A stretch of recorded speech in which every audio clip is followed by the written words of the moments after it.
Bonjour Monsieur le Président, j'espère que la magie de Noël va marcher. Bon, on parle de stratégie d'adaptation, de résilience, de planification écologique. Pour simplifier, c'est une sorte de maintenance prédictive prévisionnelle. Une maintenance qui, comme son nom l'indique, est censée apporter une maîtrise et anticiper le pépin avant de se retrouver dans le curatif, avec toutes ses conséquences possibles, humaines, matérielles, financières et juridiques. En fait, c'est prévenir plutôt que guérir. Bon, ça me parle. On ne peut qu'être d'accord sur la démarche malgré ses limites, et même si votre politique se radicalise un peu dans une dérive climatique inquiétante de fin du monde. Je vous rappelle à ce sujet, d'ailleurs, que l'évolution de l'homme est liée à l'évolution du climat, et il a déjà connu la nécessité de s'adapter à un réchauffement climatique. J'aimerais revenir sur la résilience régionale qui intègre la capacité de notre système de transport à faire face aux crises en prenant 3 exemples, si vous le permettez. Le premier, l'augmentation délirante du coût de l'énergie, s'est traduite pour nos usagers des TER par une augmentation exponentielle du coût des billets unitaires et de la carte Zou, et pour beaucoup, malheureusement, pour la reprise de la voiture.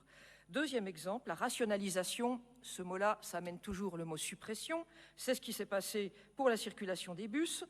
Suppression d'arrêts et carrément de lignes qui génèrent mécontentement, pétitions, comme pour la suppression brutale de la ligne LR20.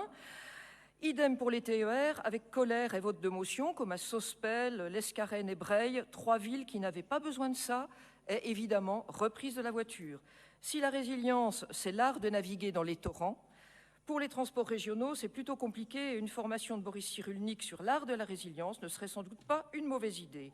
Troisième et dernier exemple, la marche forcée vers la mobilité toute électrique, nouvelle éméra gouvernementale, n'a rien anticipé, ni les bornes de recharge, ni le coût démentiel de l'électricité, ni le coût écologique réel des batteries, et on passe rapidement du rêve au cauchemar, du préventif climato-centré au curatif de crises insoutenables.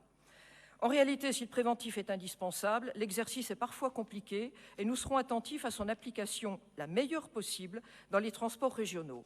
Je finirai par une note d'optimisme, c'est Noël, et de réflexion aussi, en vous citant le grand Yves Coppens. L'histoire de la Terre, c'est l'histoire d'une série de transgressions, de régressions. Aujourd'hui, on plafonne et il y a des choses qu'on ne comprend pas. Donc il y a toutes les chances pour qu'on aille vers de plus de complexité, plus d'organisation, alors je ne peux qu'être qu'optimiste. Nous le serons aussi, tout en étant vigilants. Et surtout, nous vous demandons expressément, Monsieur le Président, plus de concertation et de résilience dans la gouvernance régionale des transports. Je vous remercie et nous voterons pour.